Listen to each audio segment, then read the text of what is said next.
फैजाबाद धरना के supreme court ने फैक्ट फाइंडिंग कमेटी गैर कानूनी करार दे दी। चीफ जस्टिस फायज ईसा ने कहा, फैजाबाद धरने का मास्टरमाइंड कौन था। अदालत ने इलेक्शन कमीशन की अमल दरामद रिपोर्ट भी मुस्तरद कर दी। वजारत दिफा और इंटेलिजेंस की नजरसानी दरखास्तें वापस लेने पर खारिज। चीफ जस्टिस काजी फायज ईसा ने रिमार्क्स दिए कि लगता है हुकूमत चाहती है सबको जिम्मेदार ठहराकर किसी के खिलाफ कार्रवाई ना हो। बैरून मुल्क से एक शख्स इंपोर्ट करके मुल्क को यरगमाल बनाया, वो वापस भी लौट गया। अरबों का नुकसान हुआ मगर हुकूमत को परवाह ही नहीं। ऐसे नहीं चलेगा। अदालतें इसलिए नहीं होती कि उनके साथ खेल खेला जाए।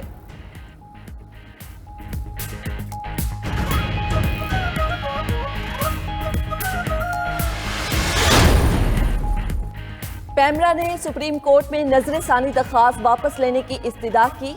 चेयरमैन पैमरा सलीम बेग ने कहा, अमल दरामद रिपोर्ट जमा करा दी। सुप्रीम कोर्ट ने हुक्मनामे में कहा, साबिक चेयरमैन पैमरा अबसार आलम ने बयान हल्फी जमा कराया जिसमें एक शख्स और नामालूम मातहतों पर संगीन इल्जामात लगाए। अबसार आलम ने जिस शख्स पर इल्जाम लगाया वो अदालत में पेश नहीं है। अगर हुकूमत कमीशन बनाती है तो साबिक चेयरमैन पैमरा पेश होकर बयान देंगे। अटॉर्नी जनरल ने कहा वो इंक्वायरी कमीशन एक्ट के तहत कमीशन तश्कील देने की तजवीज़ देंगे। अदालत ने अटॉर्नी जनरल को कमीशन के कयाम के लिए हुकूमत को तजवीज़ देने की मोहलत दे दी। कहा, नोटिफिकेशन में कमीशन के TORs वाज़े होने चाहिए।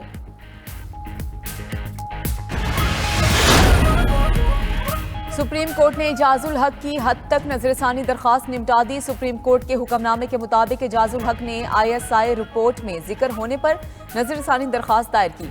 इजाजुल हक पर धरने की हिमायत करने से मुतालिक फैसला उसके खिलाफ इस्तेमाल नहीं होगा। इजाजुल हक ने बयान हलफी दिया है जिस पर यकीन ना करने की कोई वजह नहीं। दौरान समाअत वकील ने कहा, इजाजुल हक के वालिद जियाउल हक सदर पाकिस्तान थे। चीफ जस्टिस ने कहा कि जियाउल हक को सदर नहीं मानते, वो आर्मी चीफ थे।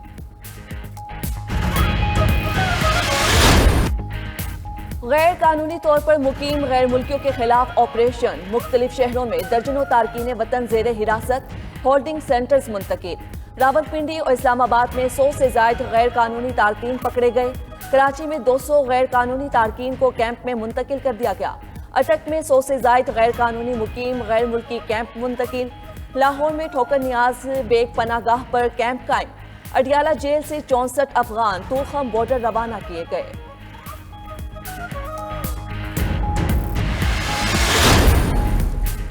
दो लाख गैर कानूनी मुकीम अफगानों की वापसी का अमल मुकम्मल हो गया। निगरान वफाकी वजीर दाखिला सरफराज बुख्ती की प्रोग्राम ब्रेकिंग व्यूज विद मालिक में गुफ्तगू। कहा कि जो गैर कानूनी तारिकीन वतन वापस नहीं जाएंगे उनके खिलाफ कार्रवाई होगी। गैर कानूनी मुकीम अफराद अपने मुल्क जाएं और कानूनी तरीके से आएं, कोई एतराज नहीं होगा। पनाह गुज़ीनों के पाकिस्तान में पैदा होने वाले बच्चों के मुंतकिल अभी कोई फैसला नहीं हुआ। इंसानी हुकूक की कोई खिलाफ वर्जी नहीं होगी।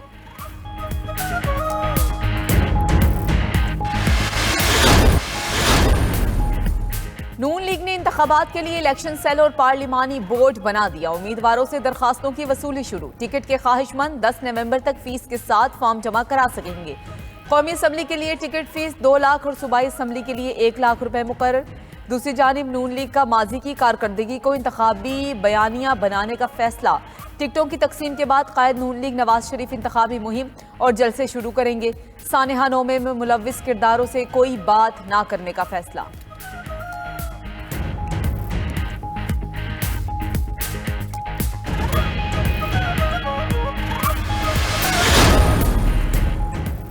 बलोचिस्तान से ताल्लुक रखने वाले कई साबिक वज़रा और अरकान असम्बली की नून लीग में शमूलियत की तैयारी। नून लीग के सूबाई सदर शेख जाफर मंदोखेल की क़यादत में वफ्द की सरदार अयाज सादिक से मुलाकात।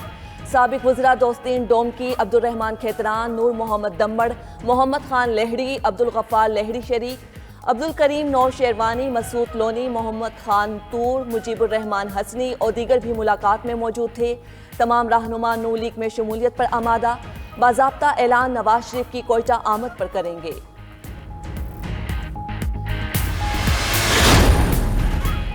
नवाज शरीफ की क़यादत में पाकिस्तान का मुस्तकबिल रोशन करेंगे। हमने इलेक्शन मुल्क और आवाम को मुश्किलात से निकालने के लिए लड़ना है। साबिक वज़ीर आज़म शहबाज शरीफ की पार्टी रहनुमाओं से मुलाकातों में गुफ्तगू। बोले, मुस्लिम लीग नून ने इंतखाबी सरगर्मियों का आगाज़ कर दिया। मईशत बहाल और आवाम को महंगाई से निजात दिलानी है। मुल्क से महंगाई के अंधेरे दूर करेंगे। मुआशी बहाली और मुल्क की तरक्की के लिए ओवरसीज पाकिस्तानी अहम किरदार अदा कर सकते हैं।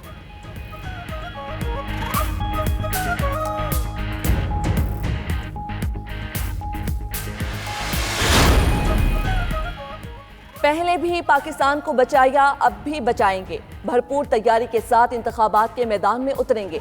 साबिक सदर आसिफ अली जरदारी की पार्टी रहनुमाओं और कारकुनों की मुलाकात में गुफ्तगू। मुलाकात में सियासी हिकमत अमली और इंतखाबात के हवाले से तबादला ख्याल।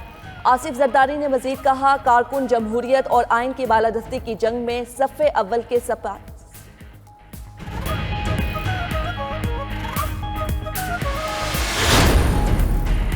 MQM का इलेक्शन से पहले पार्टी को भरपूर तरीके से फाल करने का फैसला। मुताहिदा 26 नवंबर को कोरंगी टाउन, 3 दिसंबर को गुलशन इकबाल टाउन में जलसा करेगी।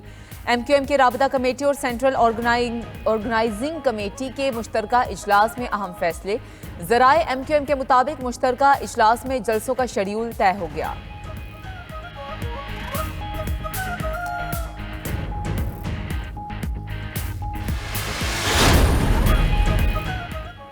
पाकिस्तानी मुआशी टीम और IMF के दरमियान इक्तिसादी जायजा मुज़ाकरात आज शुरू होंगे।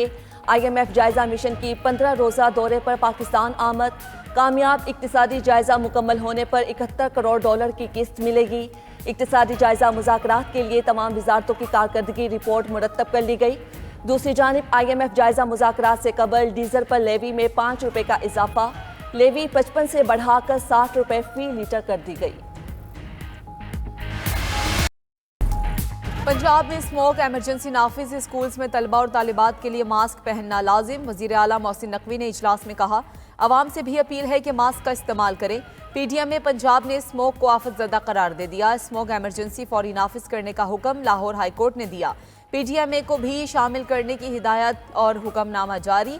हुक्मनामे में कहा गया है कि काला धुआं छोड़ने वाली फैक्ट्रियों को डीसील ना किया जाए।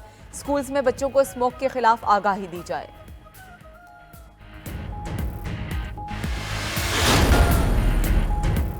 बलाई इलाकों में पहाड़ों पर बर्फबारी, मैदानी इलाकों में बारिश। सवात में पहाड़ों पर बर्फबारी से सर्दी की शिद्दत में इजाफा। मानसहरा, सवाबी, हरिपुर, अटक और दीगर इलाकों में गरज चमक के साथ बादल बरसे।